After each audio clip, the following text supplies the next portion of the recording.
Hey everyone, this is Mr. Hammer. I'd like to welcome you to the channel. Please hit the like and subscribe button and let's get this video underway. Alright everybody, I got a little bit of a cough here. I apologize. I am drinking some coffee late at night.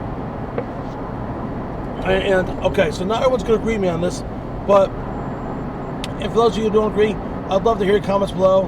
And if I like your comments enough, I might even do a video about it. So also, please keep the profanity out. So not cool. Alright, so what is wrong with America? It's California forcing people to buy electric cars. So California and Washington State have come up with this idea that they're going to ban ICE, internal combustion engines. So ICE will be the word we use in reference to internal combustion engines. They've already kind of done it with the small engines anyways.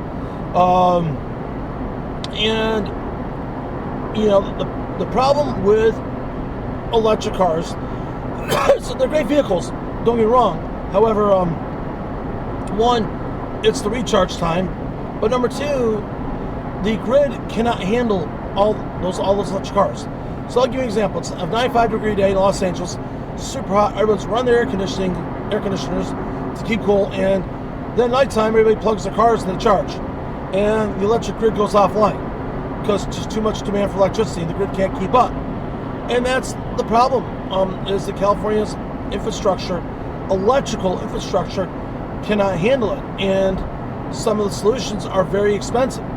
So that's why I think that this whole ideology of pushing electric cars on Americans, it's just not the time to do it.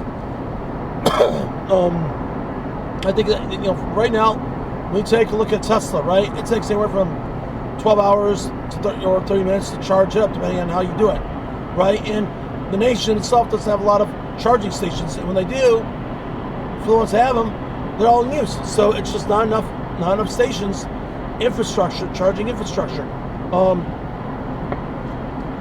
I'll give you a good example of this. Okay, I have a chainsaw, and I like to cut wood, and it's a cordless chainsaw, right?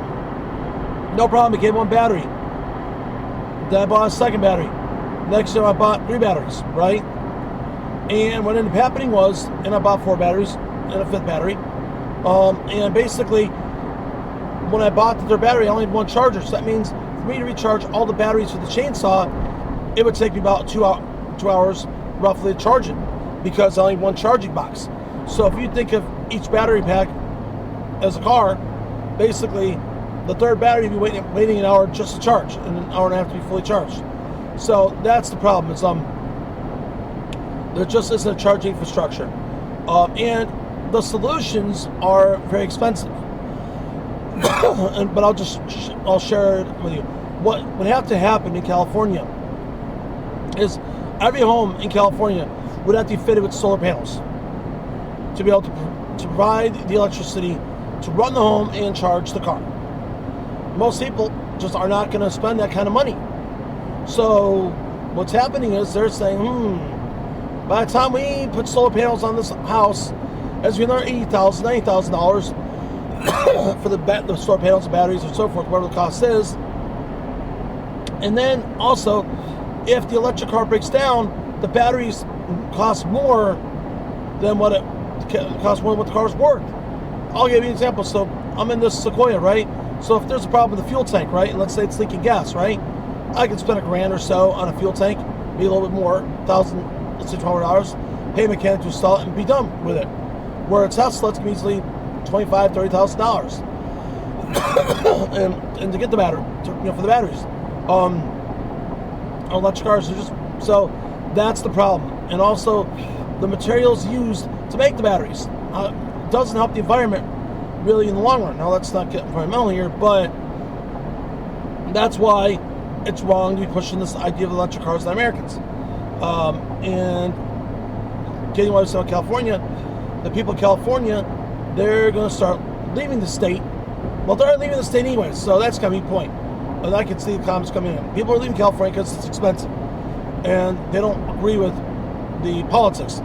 Well, forcing them to buy electric cars just gives Californians one more reason to leave.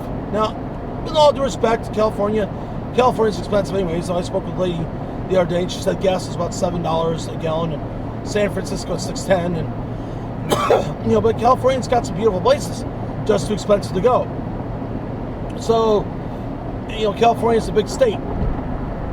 So this electric car thing, it's going to cost people more money to charge their cars in California, and basically you're going to have less with people leaving the state of California.